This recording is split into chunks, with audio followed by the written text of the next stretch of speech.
Parannur saint Mary's Syrian സിംഹാസന ചാപ്പലിൽ ദേവാലയത്തിന്റെ ശിലാസ്ഥാപന പെരുന്നാളും വിശുദ്ധ ദൈവമാതാവിനോടുള്ള അറിയിപ്പിന്റെ പെരുന്നാളും ഭക്തിനിർഭരമായി ആഘോഷിച്ചു. ശനി ഞായർ ദിവസങ്ങളായിട്ടായിരുന്നു പെരുന്നാൾ ആഘോഷം.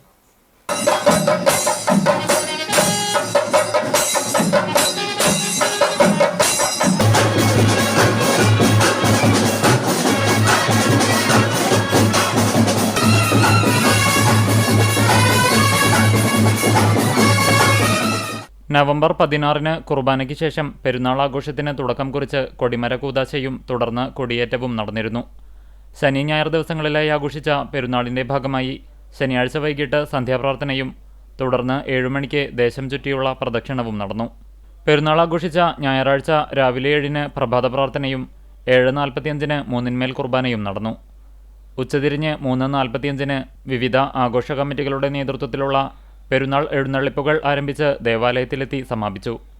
ബാൻഡ് വാദ്യത്തിൻ്റെയും ചെണ്ടമേളത്തിൻ്റെയും അകമ്പടിയോടെ മേളപ്രേമികളുടെ മനം കവരുന്ന എഴുന്നള്ളിപ്പുകൾ ദേവാലയത്തിലെത്തി സമാപിച്ച ശേഷം കുരിശുപള്ളികളിലേക്ക് ഭക്തിനിർഭരമായ പ്രദക്ഷിണം നടന്നു.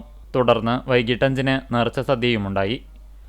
പെരുന്നാൾ ആഘോഷങ്ങൾക്ക് വികാരി ഫാദർ സിജി മാത്യു, ദേവാലയ കമ്മിറ്റിയുടെയും ആഘോഷ കമ്മിറ്റിയുടെയും ഭാരവാഹികൾ തുടങ്ങിയവർ നേതൃത്വം നൽകി.